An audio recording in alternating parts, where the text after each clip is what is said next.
Innovation. Innovation Station. Today we talk about young entrepreneurs. Yeah, and so I thought we'd feature a couple of them. One may be really an old school business idea for kids, and then one perhaps more modern, and even if we got time, feature a kid entrepreneur in Korea who grabbed the headlines maybe a couple of years back now. Oh, cool. Did you ever have that entrepreneurial spirit, Kate, when you were young? Maybe not when I was young. I think it came when I was older. And you have a little bit of work experience and you're kind of unhappy with the people you work with. And then I'm not saying right now. I'm saying like you. before. Are you starting a rival station? Steve was just like nodding along, being like, keep talking. Curious that you felt you had to need to bring that up. But yeah, and then sometimes you think of like, wow, if I had a company, I would want to do like with this kind of vision, implement these kind of rules that would be better for everybody. I think I dreamed that much, but Not into detail. yeah. Okay, what about you, Steve? Did you ever like try and sell anything? Or? My mom is an entrepreneur, and she had various businesses throughout her life, and she Wow. tried to push that on me a little bit. Not push, but just kind of get me involved and see if I was, if I had that spirit inside me. I remember she had me run one of her cafes when I was after my first year of university during the summertime. Didn't really take for me. She also wanted me to sell like bakery goods in the lobby of my university dorm. Oh, like you just do that on your own? Go and That's do what that. she wanted me to do. It's interesting for your reputation at I university. know. That's exactly what I told her. I said, do you want me to get beat up on a daily basis? You're going to be the baker boy. I know. She wanted me to sell cream puffs. I said, why don't you just tattoo my nickname on my T-shirt then for me, Mom? Okay, so it didn't work out for you. I used to work at a sports shop, a local one, that was owned by one of my friends at school's father. And so it was just an independent shop. And he used to tell us like his wholesale prices for things, and how much he marked them up. And he like marked them up double. So we often thought, me and another friend who worked there, we need to get these wholesale prices. Like badminton rackets were like £5 and he'd sell them for 20. Right. We'd be like, if we sell them for £10, we're going to be millionaires. Oh, so we're going to start our own business and undercut our boss. Yes, and we didn't think anything through. And we were like, yeah, we'd be millionaires by like 25. And we Yeah. realized not many people buy badminton rackets. We were thinking everyone is going to buy one in the whole of Britain. And then we just closed the book on that. These child entrepreneurs, though, the first one, this is a North American stereotype, is it not? Lemonade stand. The lemonade Yep. stand, yep. Do It's people true. just do it like for fun? Yeah, I mean, kids, it's something for kids to do in the Yeah. summertime, I guess, right? They'll set up a table at the end of their driveway in their community. This isn't happening downtown LA. New York. Nah. Yeah, No. this is in a rural suburb area, and they'll set up a table with a sign that says like lemonade 5 cents, and it's not every child. Sure. You're not going to see one lemonade stand next to another lemonade stand next to another lemonade stand. Just Right. every house, yeah. Yeah, some Okay. kids. Usually do it's it. like one stand per, maybe if there's a lot, one per cul-de-sac, maybe. Okay. Maybe. And then you Yeah. just buy it out of charity for the kid rather than Usually. you really want lemonade from there. Yeah, although there were some sticklers. It popped up in the news in the last couple of years, like these cranky adults who came along and argued that the child didn't have a proper business license. Oh my God. Yeah, it was in the news. We covered it in Daily Whatever. Fantastic. Well, that didn't happen to Michaela Ulmer, who made a booming business out of this. She has a brand called Me and the Bees. And what sets her apart, I guess, from just closing it down after the summertime is she had a really good social message. So what happened to her is she was stung by a couple of bees, 2 in 1 week, Oh. and developed like a bee phobia. And her parents were like, you can't have a bee phobia, let's research bees, let's get to know that they're good guys.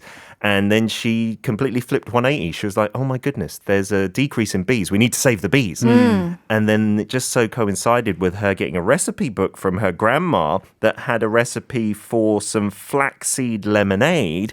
And she thought, light bulb moment, I'm going to put honey in there instead of sugar and donate a portion of the profits to saving the bees. Oh, that's lovely. Yeah, and that brand really kicked off. She went on to Shark Tank, the show for business, potential businesses in America. Yeah. She got $60,000 of investment, put it into many of the stores in Austin, Texas. And then after her fame on TV, she got an $11 million business deal with Whole Foods in America. Wow. And she's now in 1,500 stores across the nation. Is that right? And how old is she? She's 15 now. This story actually started when she was about 9 years old. Yeah. Isn't that something? Just from lemonade. Yeah, but you know what though? That simplicity and that honesty in the brand message could almost only come from a child. Sure. Right? Well, this is grandma's lemonade. And my parents just taught me that we need bees on planet Earth, but yet they're disappearing. Well, it only makes sense to give if I'm going to use honey, of course, we should donate some money to help save these bees that help to produce this product. That's like a child's way of thinking because it's so pure and honest. Yeah. Right? You have the reaction, but if an adult said that to you, you'd be like, what are you whinging about? Stop complaining. Just give me the lemonade. No, the reaction is, that's an $11 million idea. Give it to me. Let me invest in your company. Oh, that's so cute. All right, let's take a break. We'll hear about another young, impressive entrepreneur after Hanson. They were young when they started out too, weren't they? Mbop.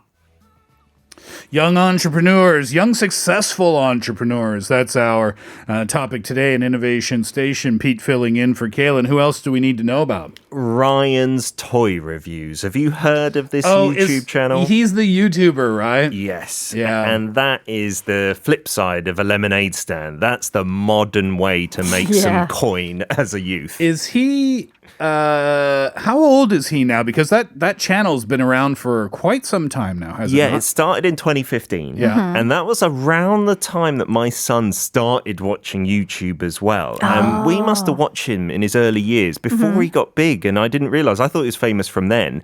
But it started in 2015. He's now 9 years old. Yeah. So he's still a very young child. But he is the biggest child YouTuber globally. He's from the States, is where they do all their videos. I think they live in Austin in Texas. He's got something like 28 million subscribers. Oh my His videos have gathered 45 billion plus views. In total. Yeah, and he, in the past year, or maybe it was 2019, he was the YouTuber who made the most money with $22 million in 1 year from YouTube. It's unbelievable, isn't it? Yeah, and the thing is, he started off doing just toy reviews, and to be honest, when I watched them, that made me want to start YouTube with my son. Because I was like, my son says better things than that. Sometimes it's just like really innocent child things. Do you know how many parents around the world had that exact same thought? My kid says something better than that. Yeah, Let's also start a YouTube channel and make $22 million a year. Yeah, we have 12 subscribers.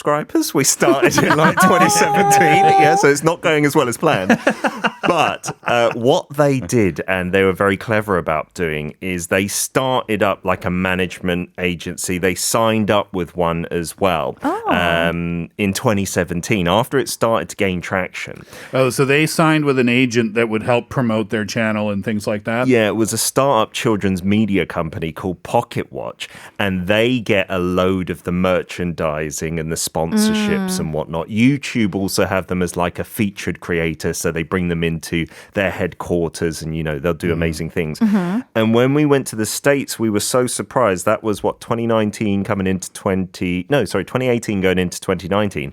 In like Target and Walmart, they have his own brand. It's known as Ryan's World. Oh my God. They sell his clothes. They sell board games related to him with his face plastered everywhere. Wait, so did he create his own line of toys and clothes and games, or it's just clothes and toys and games that he endorses. No, that's how it started. Because he's so famous and kids just will watch anything he's on, right? He's got his own brand. It's called Ryan's World. It does look, to be honest, not as polished as other children's clothing brands. And the toys also, a few of the like pictures on them are a little more amateurish. But my kids were like, I want Ryan's toys. That's the toy that Ryan made, you know? And so that business arm sells a load of merchandise, contributing to that $22 million. And he's even got his own computer game series. Wow. On the PS, on the box of X's, on PC. What's the game about? It's a race with Ryan. My kids downloaded it. It's free to download on mobile platforms. And it's one of those ones, you know, where you're constantly running and then you're just pushing left and right to avoid the obstacles and jumping. Okay. So it's a game that you've played 1,000 times, but he's the main character, you know. Wow. And so there's in-app purchases and they make loads from that. And also he has his own TV show now as well. They created an animation based on him. And so it's really odd because he's just a normal kid, right? And then all this has been created around him. Yeah. And he is absolutely ready to retire if he wanted right now. Seriously, he's set for life. No way. He's going to be like 42. Ryan's toy review. I got this new toy car. It's going to be washed up. It's pretty good, I guess. You can check it out at Walmart. Yeah. The downside as well, the thing that's He's got like a gin and tonic off to the left. I've had enough of this. He's just all burnt out from his YouTube days. Well, you know, I still watch his videos now. Yeah, you know, yeah. And you can see he's a bit jaded. It's wearing on him. Yeah, because he's not as enthusiastic. You know, he'll say the lines and he'll do the catchphrase that he has. Here's Ryan's toy reviews. But it doesn't have the same passion. Like, you can already tell he's ready to hang up his boots. But I'm sure this has become such a big business now. It's not going to be easy to walk away from. Well, I mean, you can just imagine the drama, right? Because his parents or, you know, management, they see the dollar sign. They already know. No. So Ryan, even if he's ready to say, I don't want to do this anymore. Yeah. I don't know how easy it will be for Ryan to say, I don't want to do this anymore. He's probably locked into some sort of long-term contract, I would think. You would really hope assume with these not. agencies, unfortunately. His parents seem very loving because they feature in a lot of his videos. Okay. And also the other odd thing is he has a couple of siblings, like younger siblings, twins. And they're like hardly in any of the videos. And so it's a lot of it's in his house. And it just seems like he's the only child. And then the twins will like accidentally walk in. He'll be like, hey, twins. And then they'll kind of turn the camera away. And it's just really interesting because it's all for, you know, the camera at the end of the day. Wow.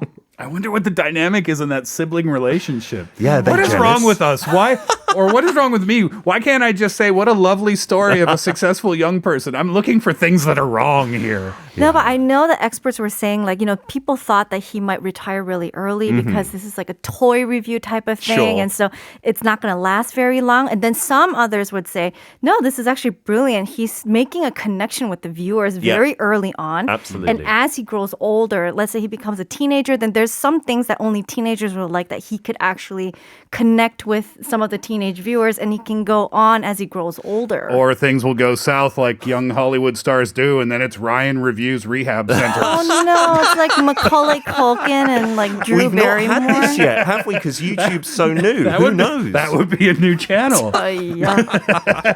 Interesting, Pete. Thanks for that today. Oh, what's wrong? Children's Day's tomorrow. I know. Well done, Brian. Our Owl City, Verge and Aloe Black. Stay with us for hour number 2.